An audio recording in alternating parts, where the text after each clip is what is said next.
Hello and welcome to episode 10 by 10 of PhotoKitchen. I'm your humble host, MD Welch. And today on the menu, we are not in the PhotoKitchen. As you can see, we're in an amazing studio space. I've been renting this for about a week or so and collaborating with friends, models that I've worked with before, new models, testing out gear, testing out different light patterns, been having a blast. And in this journey, I have discovered what I think is my new favorite way to light in a studio. And when I say discover, this is like a Christopher Columbus level of discovery. I'm doing something that people have already done. And I have to say though, I get why they do it. And what am I referring to? I'm referring to this large thing behind me, this large diffusion panel. This particular panel is a Manfrotto Skylight 10 by 10. And if you're outside the United States, it might still be called a Lastolite Skylight, but Manfrotto has killed that brand in the States, but it's the same thing. This is a 10 foot by 10 foot diffusion panel. It is a 1 1/4 stop diffusion, and I will review this particular item in detail in a few minutes. But I first want to talk about the power that a diffusion panel gives you on set. Again, not discovering anything new. Movie sets, TV sets have been using these things all the time. In fact, I've owned this particular panel for close to 3 years. I bought it for a shoot many years ago that I needed to just cut down some bright sunlight, and I thought it'd be a great piece of gear to have. Unfortunately though, it's big, it requires a significant amount of gear to make it stable, so it just doesn't get used that much. I figured while I was in the studio, why not give it another shot? And in fact, I didn't even have a direct need or desire to use this for most of my shoots this week. But when I was doing another video on comparing octaboxes from small to medium to the extra large size of 7 foot, I wanted to compare the large octabox against something like a large panel. Is an octabox as good as a large diffusion panel? And in that test, I discovered really how awesome this particular panel was. But here's the thing, it's not what's going on this side of the panel that's important. It's on this side of the panel where all of the magic is happening. What we have is a single strobe setup for this particular setup, and this has been my setup all week long. I have it on a roller stand. This is a beefy baby Hollywood stand from Matthews. I think I got that name right, onto a baby boom. That allows me to angle and also graze the height of this light. The flash itself is a Pro Head by Pro Photo. That is plugged into a 2400 watt second pack. And you do need that power for this kind of setup. You do have some other options, which I'll cover in a moment. But for this week, I've been running a single light here, and I have the modeling light set up so you could see how this light is filling up the frame. Now, I was running 3 modifiers primarily this week. What I have on right now is one of those modifiers that I was using a fair amount. This is the Magnum by Pro Photo. I kid you not, that's its name. But this particular light modifier mimics harsh sunlight, or not really harsh sunlight, but a good quality midday sun. It actually increases the power from the strobe by about a full stop, almost a stop and a quarter, which is great because you lose a stop and a quarter with this particular diffusion panel. So essentially there's no real stop or loss of light through this particular panel with this modifier. Now, the key to this though is getting this light far enough away from the panel. One big mistake that everybody makes initially when they're working with diffusion is they just want that light and that diffusion to be super close to each other. You don't want to do this. You could see with the modeling light turned on how I'm only using a portion of the 10 foot by 10 foot diffusion panel. So what we're going to do is, the beauty of the roller stand is when you change modifiers, you could change the distance and you could also change the angle and really fill up that frame and maximize that. So now your light source is truly 10 feet by 10 feet. You need that extra power because of how far you're going to have the strobe back. Yes, this is a harsher light source hitting that, but it's diffused on the other side and it's absolutely beautiful. And I started to really use this setup when I was doing group photography and a family portrait early on in the week. This allows for a very subtle fall off in power using the inverse square law. So I'm about a half a stop, maybe a third of a stop from the beginning of seamless paper to the back of seamless paper. And the quality of light, because it's a big soft light source, is amazing. Now, while the diffusion panel is great at creating soft light, what it's also great at doing is gelling light as well. If you've ever tried to gel the interior of a normal softbox or octabox, especially a large one, you know how difficult it can be. You're basically taking a large sheet of gel, taping it inside of that softbox, and hoping to goodness that you do not have a light leak coming through. It's tedious, it's time consuming, it's annoying, and if you have to change colors quickly, it's almost impossible to keep up with those demands. When you have a large diffusion panel like this, you're only gelling the strobe or the head, and that makes gelling a lot easier because you're really talking about 2 pieces of gaff tape. For this particular setup, I was using ProPhoto's 7-inch reflector, aka Tiny Dancer, because if you're going to call one light Magnum, you got to name them something else. So Tiny Dancer is what we call the 7-inch reflector inside of PhotoKitchen, and it's a versatile reflector, but any 7-inch reflector will work on any strobe. Makes it easy to tape gels to. I got a Roscoe gel kit. I think that's a 12-inch by 12-inch gel on there. Tape it on, and now all of the light coming through here is that particular gel, and it's also diffused. You are going to lose a little bit of power for sure because you have that diffusion, but that's the same loss of power that you're going to see from a softbox or an octabox. My third and final and probably favorite setup of this week was using the diffusion panel with a Broly box on the strobe. Now, a Broly box is a bounce umbrella with diffusion in front of it, and that is a very soft light source unto itself. This is a Photech soft lighter. It's a 60-inch wide or 60-inch diameter Broly box, and it is an amazing light source unto itself. But when you roll it back a little bit, you fill up that 10-foot by 10-foot area. Now you have that extra diffusion and, of course, an extra large light source. And this was great for family portraiture. It was great for headshots. It was also great as a general fill, because that's another thing that this diffusion panel gave me that I didn't realize. It allowed me to take this from being a main light source or a key light and turning it into a fill light by just powering it down. Many times I would have lights on the other side of the diffusion panel as my main light sources, as my separation light sources,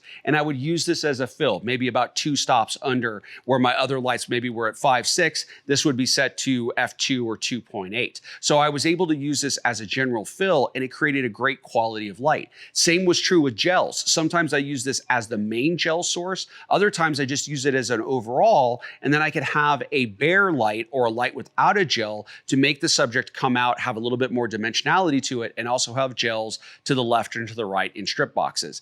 And these subtle changes between 3 different light setups and what I had on the other side of the diffusion panel gave me so much variety, so much variation, and so much power and control during my light shoots. Especially since I would sometimes shoot 5 or 6 different people throughout the day, and they would come in and I would have to quickly set up or tear down. Being able to have something as consistent like this, always on set, always ready to go, made it a breeze. And of course, the beauty of it was I didn't have to use it all the time, and I could simply turn off the power and I could just work with lights on the other side of the diffusion panel.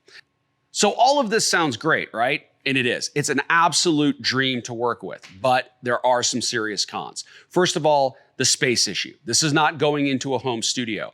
This is the second time I've ever set this thing up, and I've had it for 3 years. This will not be on a 3-year gap. I'm going to use this a lot more, but you need serious space. Now, if you're a studio owner, you have a space like this, this is something that you could easily justify leaving set up all the time. It's not a hard thing to set up. Yeah, it'll take you about a half an hour, maybe 45 minutes to set up, especially if it's the first couple of times of doing it, but it actually is pretty easy to set up. It just takes up a lot of space.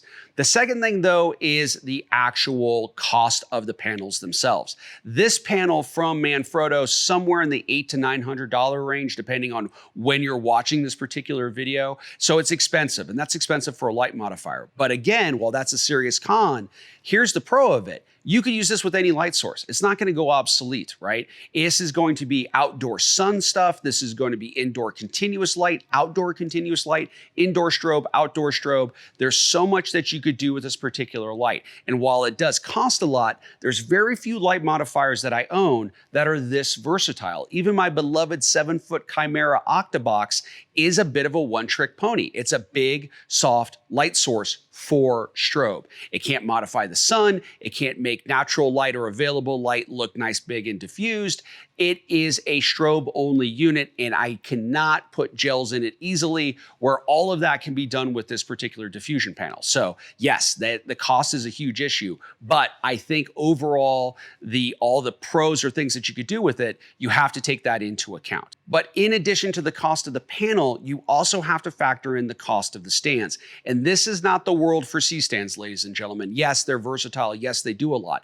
But that small footprint, that narrow base that's great for tucking them into small areas, that base is far too small for something this big. If you're going to use C-stands on a panel 5 foot by 5 or bigger, you are going to have to put a significant amount of sandbags on those stands to keep them from tipping over in a studio space because the base is way too narrow. You need a wide footprint. Now, in my case, I am running 2 overhead stands by Avengers. In Matthew's world, I think they're called high highs or high boys. They're basically combo stands, in this case with wheels on them. Now, overhead stands or high boys or high boys have something like this at the end of the stand, at the business end of it. Now, this is what's called a lollipop. This can drop into a combo stand, so you could turn a combo stand into an overhead stand. But they have these massive grip heads here. The point of the grip head is that you could slide this back, create a little bit of a gap here, and drop in something called an ear, which is a flat piece of metal with a slot in it. When you put the ear in, it makes it a lot easier for you to be able to rotate by reducing the friction on the grip head,